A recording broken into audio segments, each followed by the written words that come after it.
Baik. Assalamualaikum warahmatullahi wabarakatuh. Waalaikumsalam. Pertama-tama marilah kita panjatkan puji dan syukur kehadiran Allah Subhanahu wa taala karena pada pagi hari ini kita masih diberikan kesempatan untuk berkumpul di ruangan ini dalam keadaan sehat walafiat. Yang kedua, salat serta salam senantiasa kita sanjungkan kepada Nabi besar kita Muhammad Sallallahu Alaihi Wasallam. Semoga kita menjadi bagian dari umat yang diakui oleh beliau kelak di yaumil akhir. Baiklah Bapak Ibu, berdiri saya di sini diminta untuk memimpin kegiatan diskusi tentang imbas budaya positif yang akan disampaikan oleh 4 rekan guru kita yang merupakan bagian dari tugas aksi nyata mengimbas budaya positif. Adapun tujuan dari kegiatan kita hari ini adalah menggali budaya-budaya positif yang bisa kita kembangkan dan kita terapkan di sekolah kita. Kegiatan kita hari ini merupakan bagian dari pelengkap ke-4 rekan kita ini dalam melakukan aksi nyata bagian dari tugas mereka dalam pendidikan guru penggerak. Baiklah Bapak Ibu, agenda pertama kita di sini adalah marilah kita buka acara kita pembukaan dengan membaca lafaz basmalah. Oke, lanjut agenda yang kedua yaitu menyanyikan lagu Indonesia Raya. Hadirin dimohon berdiri.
Hadirin dipersilakan duduk kembali.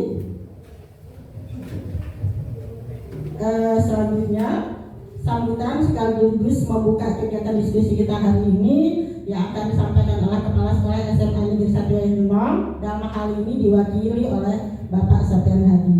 Waktu dan tempat kami persilakan.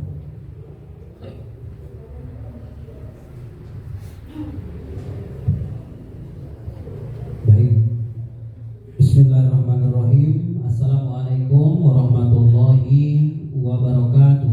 Waalaikumsalam warahmatullahi wabarakatuh.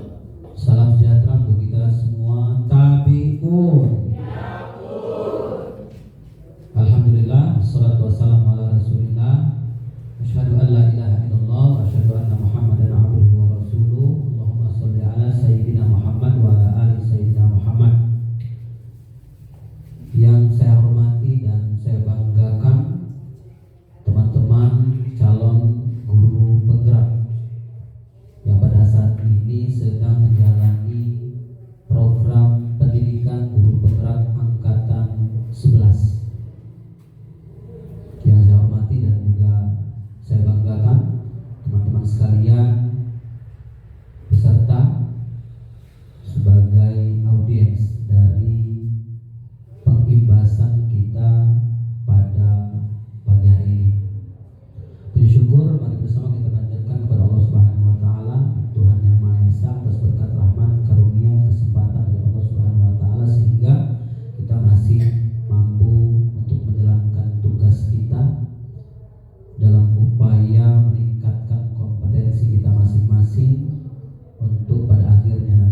terpaksa mendelegasikan tugas kepada saya selaku wakil kepala sekolah bagian kurikulum dari SMA Negeri 1 Waitenong ini untuk membersamai Bapak dan Ibu sekalian. Semoga ini tidak sama sekali mengurangi esensi makna dari kegiatan kita pada pagi menjelang siang hari ini. Yang selanjutnya Ibu dan Bapak sekalian, kegiatan ini bagian dari tugas teman-teman kita yang pada saat ini sedang berjibaku belajar, dikejar waktu dalam upaya meningkatkan kompetensinya, pada akhirnya nanti akan menjadi guru penggerak. Ini tugas, tetapi harapannya alangkah mubazirnya kegiatan ini kalau hanya sekedar ingin memenuhi tugas. Kita menyiapkan ini begitu lama, butuh waktu, butuh pikiran, butuh mengorbankan segala macam. Sekali lagi, akan sangat disayangkan kalau kegiatan ini hanya sebatas selesai tugas aksi nyata selesai. Tidak ada tindak lanjutnya dan tidak ada implementasinya di dalam aksi kita di dalam kelas. Karena tadi sudah kami sampaikan bahwa endingnya, akhirnya kegiatan ini adalah di kelas. Pada saat Ibu dan Bapak sekalian bersama anak-anak kita. Jadi itu pesan pertama dari kami selaku mewakili Kepala SMA 1 Waitenong, bahwa kegiatan ini jangan sampai hanya kita set untuk memenuhi tugas aksi nyata. Kalau memenuhi tugas aksi nyata itu gampang sekali Ibu dan Bapak.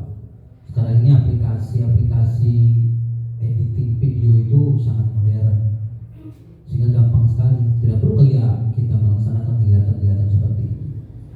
Kenapa kita melakukan ini? Karena harapannya itu tadi, kita mendapatkan sesuatu yang pada akhirnya kita bertransformasi. Yang selama ini cara kita menghadapi siswa dengan cara-cara klasik, tidak menyesuaikan dengan kodrat siswa masing-masing, tidak menyesuaikan dengan keadaan psikologis siswa, tidak menyesuaikan dengan zaman. Kalau sudah menerima materi, seharusnya Ibu dan Bapak sekalian ketika menghadapi siswa itu disesuaikan dengan apa yang seharusnya kita lakukan. Itu yang pertama. Selanjutnya Ibu dan Bapak sekalian, budaya positif itu sangat luar biasa penting. Karena ketika ada budaya yang negatif tidak kita sadari selalu kita lakukan di sekolah kita, maka itu akan berdampak panjang. Oleh karenanya budaya positif ini sangat penting. Nanti teman-teman akan menyampaikan, akan mendesimasikan kepada kita semua seperti apa itu budaya positif. Bagaimana seharusnya budaya positif itu kita rawat. Bagaimana seharusnya kita menghadapi siswa kita kaitannya dengan implementasi budaya positif. Ada berapa sih kebutuhan dasar manusia? Bagaimana kita menyusun keyakinan kelas, bukan peraturan kelas. Kalau peraturan itu banyak, nggak boleh merokok, nggak boleh bolos, tidak boleh buang sampah sembarangan. Itu namanya peraturan kelas yang kita susun, dan itu selalu ada tertulis di kelas kita masing-masing. Tetapi yang lebih jauh daripada itu, kita menyusun keyakinan kelas. Bagaimana siswa itu bertanggung jawab kepada dirinya sendiri untuk menjadikan dirinya orang yang menanamkan nilai-nilai itu. Jadi kalau dulu, kenapa nggak pakai helm? Nah, kan nggak ada polisi, Pak. Sehingga kalau nggak ada polisi, tidak pakai helm. Itu namanya peraturan-peraturan yang selama ini kita jalani. Ini lebih jauh daripada itu keyakinan.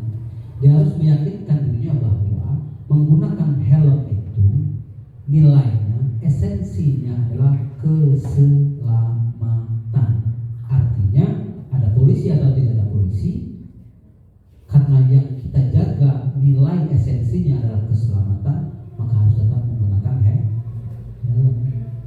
Nah itu mungkin salah satu nanti yang akan disampaikan oleh teman-teman sekalian terkait diseminasi pada hari ini akan kita terima materinya bersama-sama. Pada saat waktu itu CGP datang Ibu Mega dan Ibu Herlinda, saya juga yang mewakili kepala sekolah waktu itu kalau nggak salah dalam mendefinisikan budaya positif. Saya pesankan kepada teman-teman bahwa tagihannya adalah menyusun keyakinan kelas di dalam kelas masing-masing. Karena bukan dengan siswa nggak kami tagih Ibu Bapak. Kalau dengan siswa kan ditagih tuh, diminta kumpulkan fotonya. Karena dengan sesama guru ya tidak kami tagih. Kami hanya yakin bahwa itu mesti Bapak Ibu lakukan dalam kelas. Bapak Ibu sudah menyusun keyakinan kelas di dalam kelasnya masing-masing. Sudah membentuk keyakinan kelas, bagaimana membentuk siswa itu agar empati, bagaimana membentuk siswa itu agar dia bertanggung jawab, dan lain sebagainya. Terakhir, Ibu dan Bapak sekalian, SMA Negeri 1 Waituno ini adalah satu-satunya SMA, bahkan bukan hanya SMA, tetapi sekolah dari dasar sampai dengan SLTA, SMA, SMK yang memiliki calon guru penggerak dan guru penggerak terbanyak di Kabupaten Lampung Barat. Aplaus dong. Ini real, nyata, bahwa kita memiliki CGP dan GP terbanyak di Kabupaten Lampung Barat. Kita wajib berbangga dengan itu. Tetapi di sisi lain kita juga memiliki tanggung jawab untuk memperlihatkan kepada sekolah-sekolah lain, kepada masyarakat, bahwa dengan banyaknya CGP, dengan banyaknya guru penggerak di sekolah tersebut berdampak positif terhadap sekolah itu. Kita sebagai CGP dan yang sudah GP seperti kami dan Bisnina dan Pak Barno itu memiliki tanggung jawab untuk terus pelan-pelan mendiseminasikan, menularkan apa-apa materi-materi yang sudah diajarkan. Tetapi pesan dari direktorat, bahkan bukan hanya BDP, jangan pernah memasang target nanti Bu Yus, karena pasang target itu buat stres. Kita ini bukan merubah warna meja atau warna gedung yang tinggal kita cat, dan tadinya putih kita cat merah langsung berubah merah. Karena yang akan kita tulari ini adalah manusia yang semuanya memiliki keyakinan, budaya, kebiasaan yang selama ini sudah dijalani panjang, dan itu sulit. Jangan pernah pasang target tinggi-tinggi, atau bahkan tidak usah pasang target. Yang penting kita lakukan adalah terus berproses. Kalau bahasanya Bu Herlinda, progresnya yang penting ada progres. Masalah hasil itu masalah lain, itu masalah lain. Yang penting kita terus berproses dan progresnya ada, untuk sama-sama membuat SMA 1 Waituno ini membuktikan bahwa dengan banyaknya GP-nya, CGP-nya, bahkan PP ada 2 di sini, pengajar praktiknya ada 2 orang, itu betul-betul terlihat perbedaannya, kontras dengan sekolah-sekolah lain. Budaya positifnya jarang. Kalau masalah prestasi secara kognitif itu nggak lagi seberapa dilihat oleh masyarakat di bulan Bapak. Karena sekarang yang dilihat itu bagaimana anak-anak SMA 1 Waituno itu bertanggung jawab, empati, sikapnya, karakternya baik. Yang paling akhir, teman-teman CGP pasti sudah akan memahami, kita semua di sini tidak ada perbedaan, semua sama. Untuk bergeser dari satu tempat yang selama ini kita udah PW, apa PW itu ya? Nyaman. Posisi enak. Ya kalau udah selama ini kita duduknya di kursi itu sudah enak, untuk geser ke kursi yang lain itu mesti ada masa nggak enak dulu, karena belum menyesuaikan, dan itu nggak gampang. Semoga kita semua minimal yang ada untuk sementara waktu pergeseran itu merasakan dulu ketidaknyamanan yang pada akhirnya nanti akan menjadi kembalinya nyaman. Itu saja yang dapat saya sampaikan. Terakhir, Bapak dan Ibu, sekali lagi saya ulangi, alangkah mubazirnya kegiatan ini kalau hanya untuk memenuhi tugas aksi nyata tetapi tidak ada dampak terhadap diri kita sendiri untuk mengimplementasikan budaya positif, dan yang paling akhir tidak kita implementasikan di dalam kelas kita masing-masing, di dalam kita menghadapi anak-anak didik kita. Kita harus satu persepsi di situ. Terima kasih. Dengan ucap Bismillahirrahmanirrahim, kegiatan desiminasi budaya positif aksi nyata dari program pendidikan guru penggerak angkatan 11 SMA Negeri 1 Waitenong secara resmi kita nyatakan dibuka. Terima kasih teman-teman sekalian atas segala kehilafan, kekurangan, kesalahan. Saya mohon maaf yang sebesar-besarnya, dan kepada Allah saya mohon ampun dan maghfirahnya. Saya akhiri bila taufiq wal hidayah, wallahul muwaffiq ila aqwamit thoriq. Wassalamualaikum warahmatullahi wabarakatuh.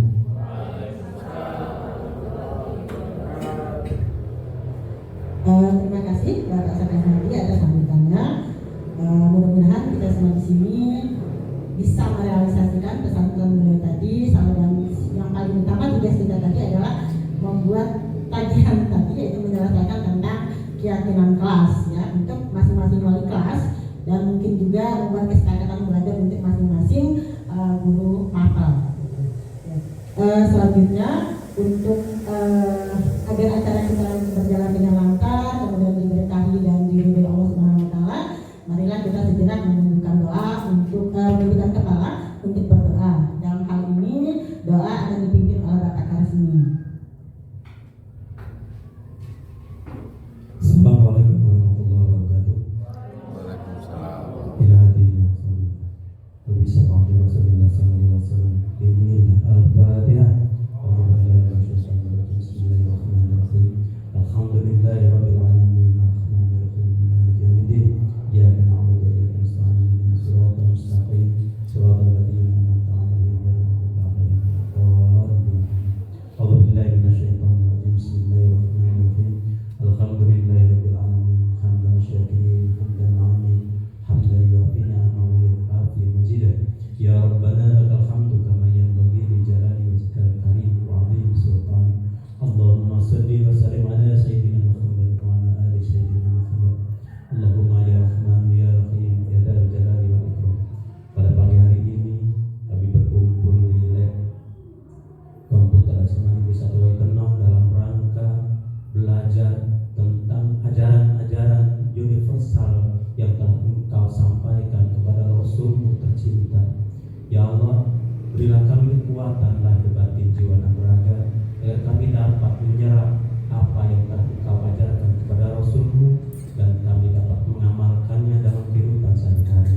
Rabbana atina fid dunya hasanah wa fil akhirati hasanah wa qina adzabannar. Sallallahu alaihi wasallam Muhammadin wa alihi wasallam. Subhana rabbika rabbil izzati amma yasifun. Wassalamu alal mursalin walhamdulillahi rabbil alamin. Assalamualaikum. Waalaikumsalam warahmatullahi wabarakatuh. Terima kasih Pak Karsini. Demikian Bapak Ibu pembukaan diskusi kita hari ini. Semoga kegiatan kami berjalan lancar. Kita akhiri pembukaan kita dengan mengucapkan lafaz hamdalah. Baiklah Bapak Ibu, sesi selanjutnya yaitu kegiatan inti kita, pemaparan materi tentang imbas budaya positif yang akan disampaikan oleh rekan-rekan calon guru penggerak. Baiklah Bapak Ibu, lanjut ke kegiatan inti kita yaitu pemaparan materi tentang imbas budaya positif. Dalam hal ini akan disampaikan oleh Bapak Zakaria. Kami persilakan Pak untuk membahas kawan-kawan tentang budaya positif.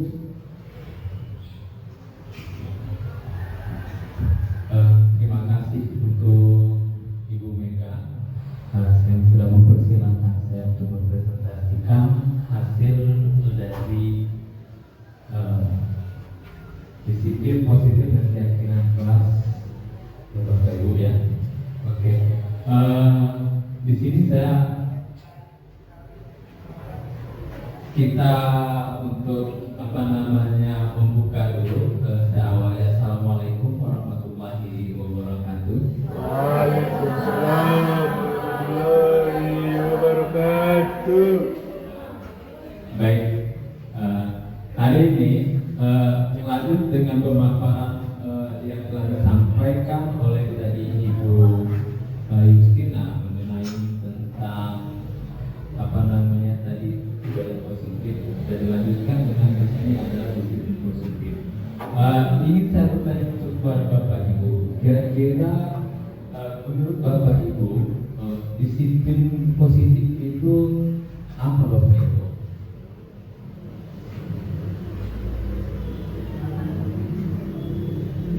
Iya, Bu Selvi. Iya, kira-kira apa?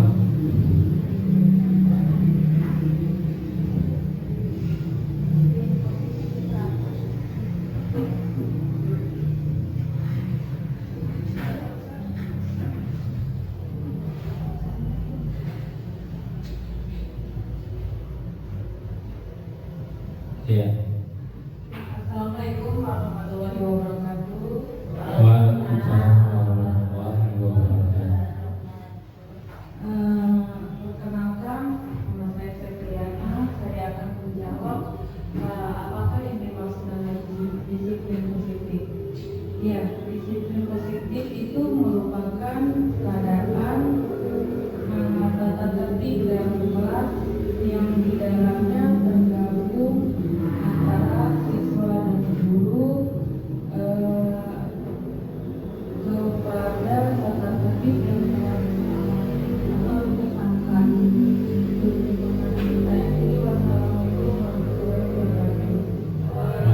Oke, kita kasih apa dulu? Mungkin ada yang lain menurut pendapat lain untuk Bu Puji. Silakan.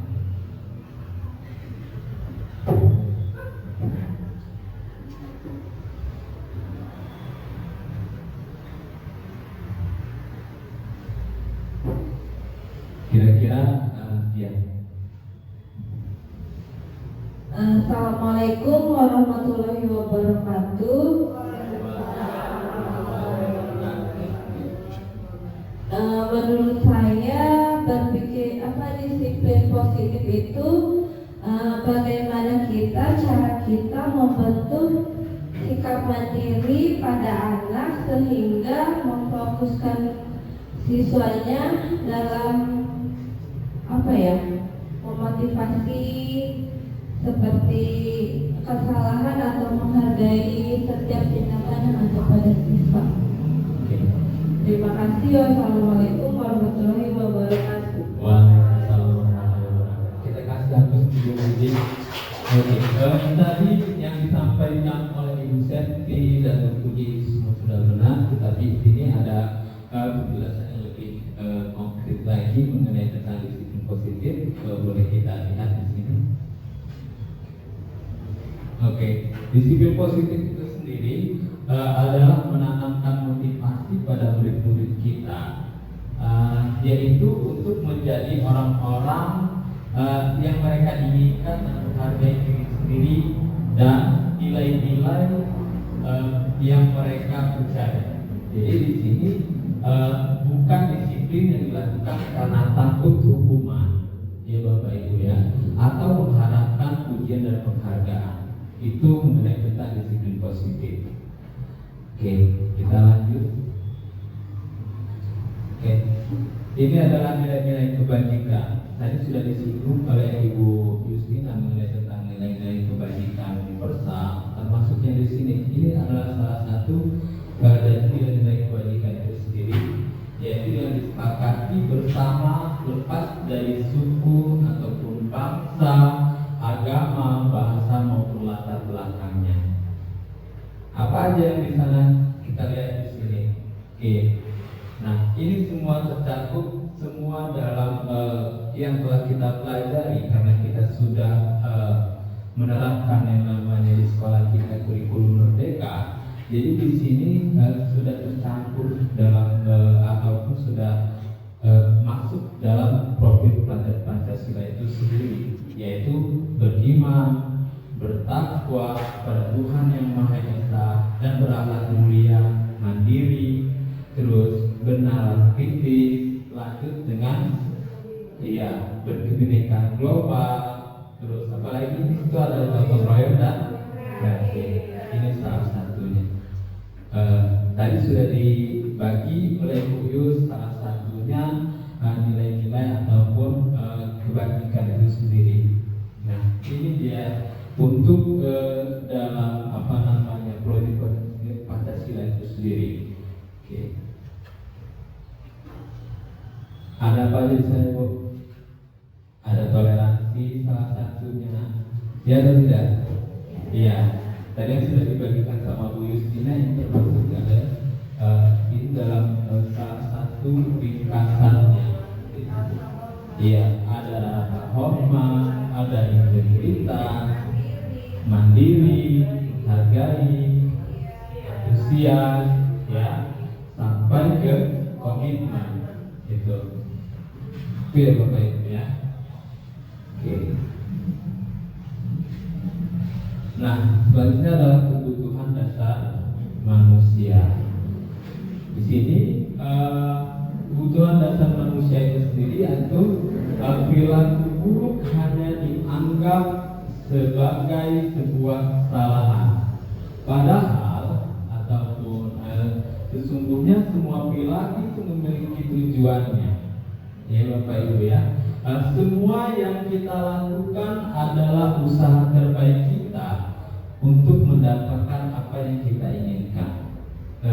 Kita lihat sendiri biasanya di dalam kelas itu banyak nih macam-macam dari peserta didik kita, apalagi kita yang guru notabene guru mapel, bahkan anak yang tidak senang dengan kita, mereka banyak sekali ulang-ulangnya untuk mendapatkan salah satu perhatian dari kita itu sendiri. Oke.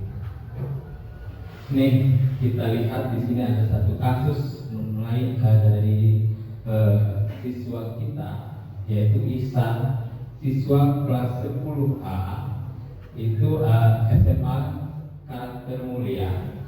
Ia anak yang pendiam dan pemalu. Nah, selama jam istirahat, ia lebih banyak membaca buku di perpustakaan atau berdiam diri di kelas. Hari itu adalah hari technical meeting lomba debat antar SMA yang juga diikuti oleh tim debat SMA Karakter Mulia. Nah, tiba-tiba ada kabar bahwa Adit anak kelas 10B yang sudah didaftarkan mengikuti lomba debat mewakili sekolah sakit demam berdarah dan dirawat di rumah sakit, sehingga tidak bisa menghindari acara technical meeting lomba debat di hari itu. Kepala sekolah bertanya pada guru-guru siapa yang sebaiknya menggantikan Adit. Guru-guru sepakat merekomendasikan Ihsan karena kinerjanya yang bagus di pelajaran bahasa Inggris dan pengetahuannya yang luas. Ihsan akhirnya menghadiri technical meeting hari itu. Nah, setelah itu ia berlatih debat bersama anggota tim debat yang lain, Sinta dan Indra. Di bawah bimbingan Pak Frans, guru pelatih debat, mereka mewakili sekolah dan tim debat SMA Karakter Mulia menjadi juara umum. Nah, sejak saat itu Ihsan berubah menjadi anak yang lebih percaya diri, tidak pemalu dan pendiam lagi. Nah, semua murid dan guru mengenalnya sebagai Ihsan si juara kompetisi debat. pada jam istirahat ia banyak menghabiskan waktu bersama teman-temannya. Nah, ia juga semakin rajin berlatih debat dan mengikuti berbagai lomba debat. Ia menjadi ketua klub debat di sekolahnya. Ia giat mempromosikan klub debat agar anggotanya bertambah, dan ia juga bersemangat melatih juniornya di klub debat sekolah. Di sini saya ingin bertanya kepada Ibu, kira-kira menurut Bapak Ibu kebutuhan dasar apa yang telah dilakukan ataupun yang dipenuhi oleh insan tersebut? Kira-kira apa menurut Bapak Ibu? Oke, silakan Bu Putri. Assalamualaikum warahmatullahi wabarakatuh. Saya Fitri Andriani. Saya ini akan mencoba menjawab dari sebuah kejadian yang sudah dipaparkan oleh Bapak Bacadarnya. Di sini ada ilmu yang diperoleh oleh si ihsan tersebut. Jadi dari yang dasarnya dia punya basic, punya pengetahuan, tapi ketika dia diberi wadah untuk menampilkan pengetahuannya tersebut, maka dia karakter percaya diri muncul. Jadi di sini kebutuhan dasar yang muncul dari ihsan itu adalah percaya diri. Terima kasih. Assalamualaikum warahmatullahi wabarakatuh. Oke, kita kasih aplaus untuk Ibu Fitri. Mungkin ada yang lain?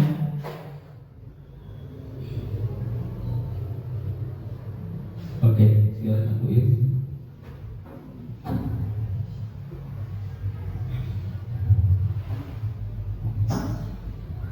Baik, di sini saya akan mencoba menjawab kebutuhan dasar yang dibutuhkan oleh ihsan yang tadinya dia siswa pemalu, kemudian menjadi siswa yang penuh dengan percaya diri sesuai dengan kebutuhan dasar manusia. Menurut saya ihsan ini membutuhkan rasa kasih sayang dan rasa diterima. Jadi yang tadinya dia pemalu kemudian diperhatikan dan diterima, sehingga akhirnya muncullah rasa percaya diri oleh ihsan. Terima kasih. Oke, kita kasih aplaus buat Bu Yus. Oke, untuk yang sudah diwakilkan oleh Bu Fitri dan Bu Yus, semuanya benar. Oke, di sini bisa kita lihat bahwa kebutuhan yang telah dipaparkan tadi itu semuanya termasuk ada di sini. Salah satunya yaitu bertahan hidup, terus ada kasih sayang dan rasa diterima yang oleh dipaparkan oleh Bu Yus, terus ada penguasaan, kebebasan dan kesenangan. Oke, itu ya Bapak Ibu. Mungkin kita sering lihat kehidupan sehari-hari kita di dalam kelas, bahwasanya ada anak-anak yang memang ketika dalam pembelajaran mereka merasa mereka yang paling hebat di dalam kelas, ataupun ketika ada guru dalam pembelajaran itu sendiri, ketika ada anak yang memang ribut, mereka anak ini seperti preman. Kita pernah lihat seperti itu Bu, dia hanya melotot teman-temannya di dalam kelas ya. Iya, salah satunya seperti itu. Itu mungkin kita menunjuk dia dalam satu kebutuhan dasar. Di sini ada tugas untuk kita berikan kepada dia. Apa? Salah satunya yaitu penguasaan. Penguasaan ini kita beri kepada anak tersebut sebagai apa? Sebagai pengurus kelas. Itu salah satunya. Mungkin itu. Kita lanjut lagi. motivasi perilaku manusia. Di sini terjadi ataupun ada dua, ada intrinsik dan intrinsik. Kalau intrinsik berarti dia untuk menghindari ketidaknyamanan atau hukuman. Terus ada untuk mendapatkan imbalan atau penghargaan. Itu dia kalau dari ekstrinsi. Tetapi kalau dalam intrinsik berarti dia untuk menjadi orang yang mereka inginkan dan menghargai dirinya sendiri dengan nilai-nilai yang mereka percaya. Itu salah satu motivasi perilaku manusia. Oke. Kita lanjut. Di sini ada keyakinan kelas. Jenuh Bapak Ibu? Jenuh ya? Kita berdiri sebentar, silakan. Ini gamenya mau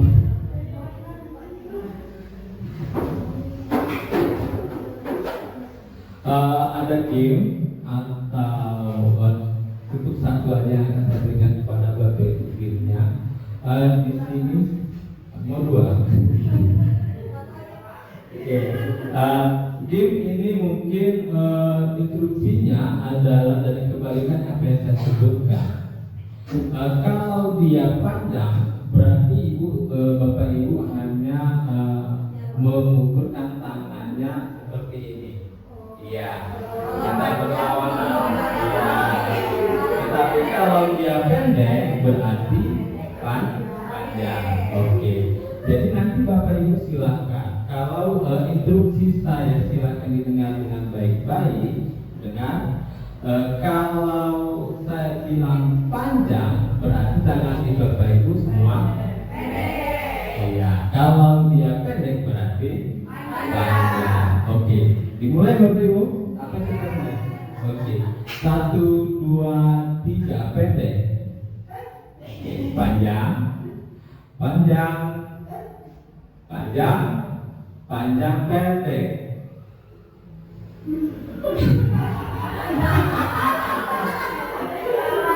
Ya, panjang pendek, iya. Oke, silakan. Pendek, pendek, panjang. Panjang, panjang, panjang, panjang, panjang.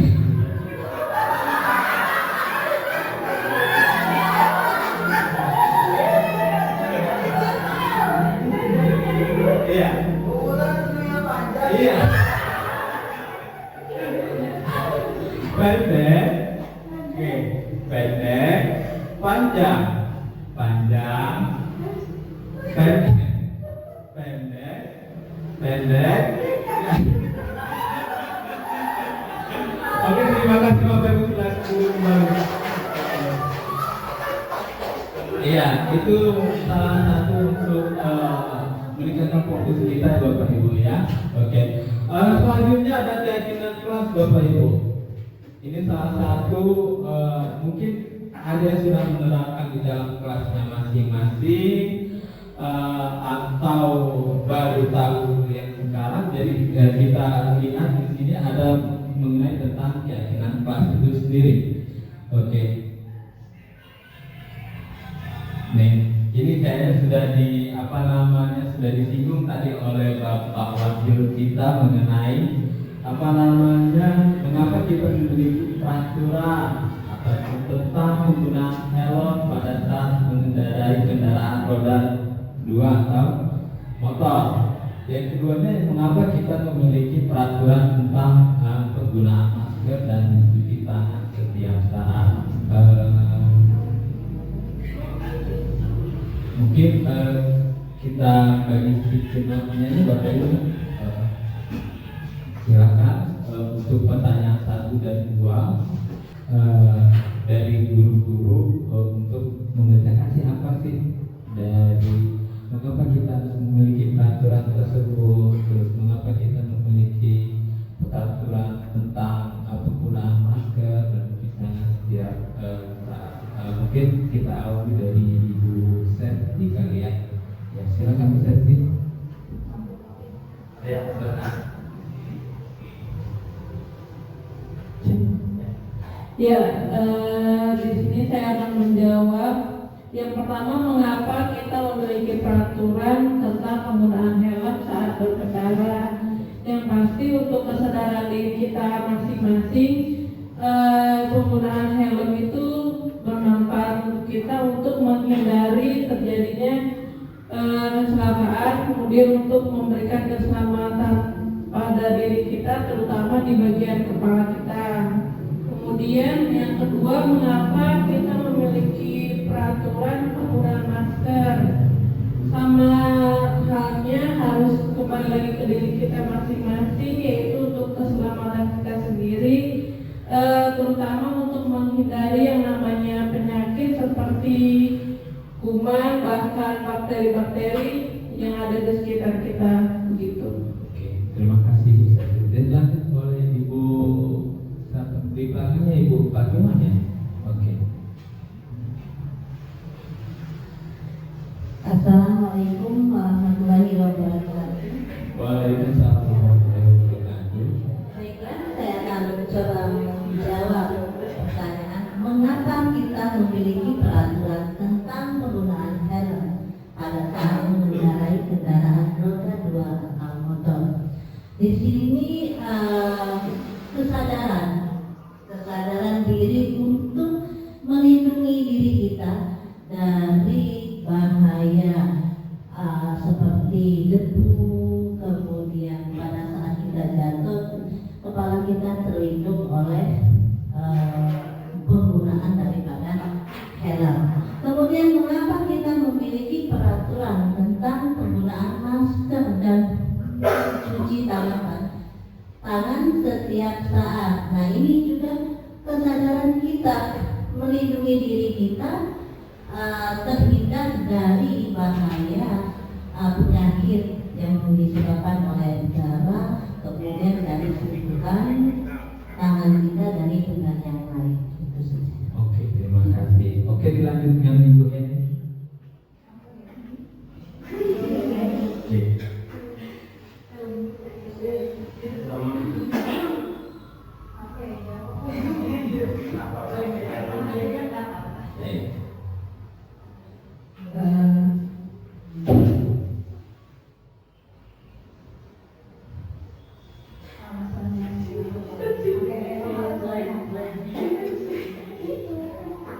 Assalamualaikum warahmatullahi wabarakatuh.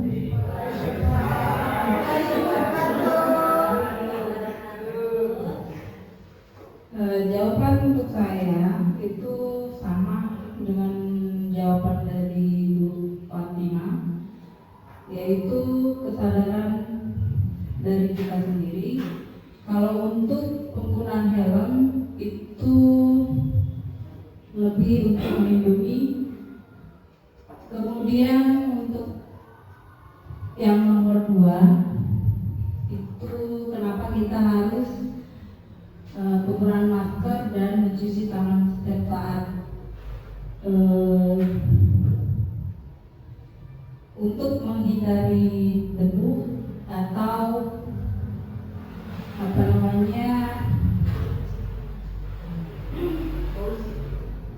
polusi udara.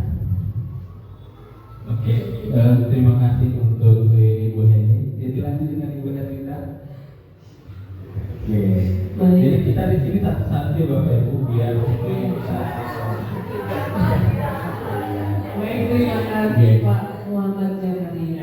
Kalau menurut saya dari ketiga itu awalnya itu suatu peraturan yang kita melaksanakannya awalnya terpaksa, tapi lama-kelamaan menjadi terbiasa karena kesadaran diri ternyata mau cuci tangan tuh buat biar kita lebih ges kalau mau makan. Terus kalau masker yang dulu takut terpapar COVID, kalau sekarang takut kena debu.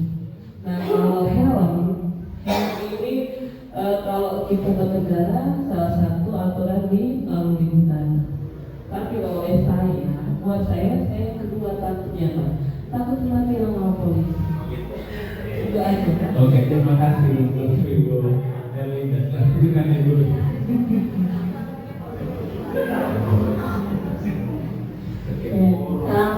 warahmatullahi wabarakatuh. Waalaikumsalam warahmatullahi wabarakatuh.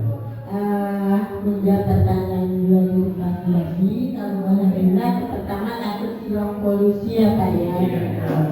Ya mungkin pada awalnya kita menggunakan helm itu pasti lah gitu. Karena memang kita budayanya kalau nggak ditakut-takutin biasanya tidak melakukan sesuatu. Karena terpaksa. Tapi seiring waktu berjalan, ketika sudah menjadi sebuah kebiasaan, akhirnya kita merasa nyaman. Dan lama-lama kita juga merasa nyaman dan merasa aman. Artinya penggunaan helm itu pada akhirnya berpikir pada keselamatan diri. Kemudian penggunaan masker dan cuci tangan pun pada awalnya mungkin bukan sesuatu yang terbiasa bagi kita, tapi setelah nanti efek dari pandemi kemarin itu lama-lama kita terbiasa menggunakan masker, kemudian selalu cuci tangan gitu. Yang akhirnya timbul pada kesadaran diri memang itu menjadi sebuah kebutuhan untuk menjaga kesehatan dan keselamatan diri. Jadi banyak karya, Assalamualaikum warahmatullahi wabarakatuh. Waalaikumsalam warahmatullahi wabarakatuh. Terima kasih Bu Mega. Dilanjut dengan Ibu Reti. Silakan Bu Reti. Assalamualaikum warahmatullahi wabarakatuh. Ingin menjawab Pak Jack untuk pertanyaan pertama, mengapa kita memiliki peraturan tentang penggunaan helm pada saat mengendarai kendaraan roda 2 atau motor.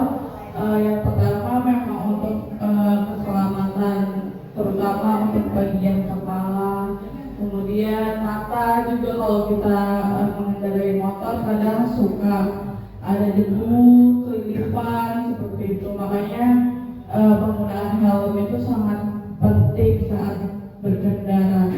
Kemudian yang kedua, mengapa kita memiliki peraturan tentang penggunaan masker dan mencuci tangan setiap saat.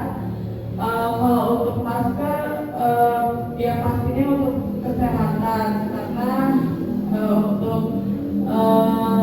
melindungi dari debu. Kemudian saat kita sedang sakit, misalnya batuk, kemudian flu, agar tidak menularkan ke rekan-rekan yang lain, sebaiknya memang menggunakan masker.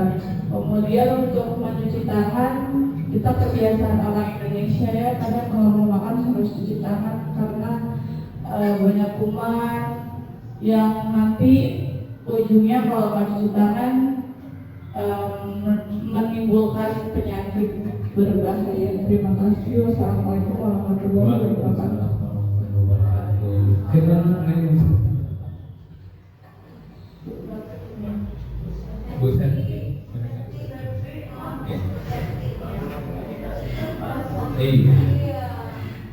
Jadi kita mau kena giliran dulu.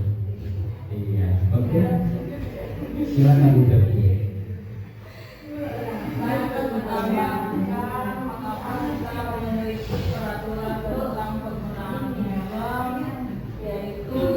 Satunya adalah untuk menaati peraturan lalu lintas. Yang kedua adalah menjaga keselamatan. Yang kedua, mengapa kita memiliki peraturan tentang penggunaan masker dan cuci tangan? Ini jelas untuk menjaga kebersihan. Cukup. Oke, dilanjutkan Ibu Putri lagi. Singkat aja ya Pak ya. Iya. Karena kita sudah dilaksanakan semuanya. Oke. Pasti jawabannya intinya sama. Yang pertama itu intinya untuk menjaga keselamatan kita, dan yang kedua untuk menjaga kebersihan pada diri kita sendiri. Oke, terima kasih. Kayaknya sudah ditutup sama Bu Putri, katanya udah semua katanya Bapak ya. Oke, berarti untuk pemahaman ini saya rasa tidak perlu kita ulangi karena memang sudah paham semua Bapak ya. Kemudian mengapa kita menggunakan helm dengan menggunakan masker itu sendiri. Oke. Oke, di sini ada pembentukan keyakinan kelas atau sekolah Bapak Ibu. Jadi di sini yang pertama kita keyakinan kelas itu bersifat lebih abstrak, ya, lebih abstrak daripada peraturan. Jadi di sini berbeda dengan peraturan, ya. Jadi kalau abstrak untuk kata-katanya saja sudah kita kayaknya sudah lebih ringkas ataupun lebih iya seperti itu. Oke, terus yang kedua ada keyakinan kelas berupa pernyataan universal. Tadi sudah kita singgung mengenai tentang nilai-nilai ataupun kebaikan ataupun universal yang telah dipaparkan sebelumnya. Terus di sini ada pernyataan keyakinan kelas senantiasa dibuat dalam bentuk positif. Terus ada keyakinan kelas sebaiknya sesuatu yang dapat diterapkan di lingkungan tersebut. Semua warga kelas hendaknya ikut berkontribusi dalam pembuatan keyakinan kelas lewat kegiatan curah pendapat. Jadi di sini kalau memang kita untuk menggunakan atau mulai membentuk keyakinan kelas, berarti untuk seluruh peserta didik dalam kelas itu untuk mengikut ataupun berpartisipasi dalam pembentukan keyakinan kelas itu sendiri. Terus yang selanjutnya ada bersedia meninjau kembali keyakinan kelas dari waktu ke waktu. Jadi di sini tidak serta keyakinan yang sedang kita buat itu akan tetap, tetapi nanti kalau ada timbul lagi masalah bisa jadi akan kita tambahkan di dalam keyakinan kelas kita sendiri. Oke, selanjutnya ini yang disebut tadi. Jadi ada kata-kata abstrak sama peraturan. Nah di sini dari daftar peraturan di bawah ini coba tentukan keyakinan yang sesungguhnya diharapkan. Kalau di sini di sebelah kiri kita itu adalah peraturan ya Bapak Ibu. Sedangkan di sebelah kanan kita adalah ataupun kegiatan yang terbentuk dengan keyakinan kelas. Ya. Jadi di sini kita lihat adalah kembalikan barang ke tempatnya. Tetapi kalau di dalam ini salah satu bentuk peraturan. Tetapi kalau di keyakinan di sini adalah kata yang lebih ringkas, yaitu harus bertanggung jawab. Jadi seperti itu. Terus dilarang mengganggu orang lain, saling menghargai. Terus sampai dia berjalan di kelas dan koridor, ataupun disebut dengan kalau bahasa keyakinan kelasnya adalah tertib. Iya. Oke, ini ada prosedur dalam pembentukan keyakinan kelas itu sendiri. Yang pertama itu mempersilahkan warga sekolah atau murid-murid di sekolah untuk mencurah pendapat tentang peraturan yang perlu disepakati dalam kelas. Ya, jadi di sini nanti kita untuk seluruh siswa yang harus berpartisipasi apa aja yang harus kita bentuk dalam keyakinan kelas itu sendiri. Dan yang kedua, mencatat semua masukan para murid warga sekolah di papan tulis atau di kertas besar ukuran bisa dilihat di depan ataupun bentuk poster di mana semua anggota kelas bisa melihat hasil curah pendapatnya. Nah, yang selanjutnya adalah susun keyakinan kelas sesuai prosedur pembentukan keyakinan kelas. Ganti kalimat-kalimat dalam bentuk negatif menjadi positif. Ini salah satu contohnya. Kalimat negatifnya jangan berlari di kelas atau ke koridor, tetapi kita ubah menjadi kalimat positifnya yaitu berjalanlah di kelas atau koridor. Oke. Ini prosedur yang selanjutnya yaitu tinjau kembali daftar curah pendapat yang sudah dicatat. Jadi di sini kita tinjau kembali, mungkin akan mendapati bahwa kenyataan yang tertulis di sana masih banyak yang berupa peraturan-peraturan. Jadi kita harus bisa tinjau kembali. Terus di sini ada 13 keyakinan kelas secara bersama-sama, seharusnya beberapa peraturan telah disatukan menjadi beberapa keyakinan, maka jumlah butir pernyataan keyakinan akan berkurang. Jadi memang inti-inti dari ataupun yang telah kita sebutkan dalam draft tadi ataupun dalam tabel itu tidak rata-rata kan kalau sebelah kiri ada peraturan ya Bapak Ibu. Jadi kita lebih menuju kepada keyakinan, dan untuk kalimat hanya beberapa saja ataupun bahkan kata-kata saja yang penting untuk ditempelkan. Oke. Selanjutnya yaitu ada setelah keyakinan kelas selesai dibuat, maka semua warga kelas dipersilakan meninjau ulang.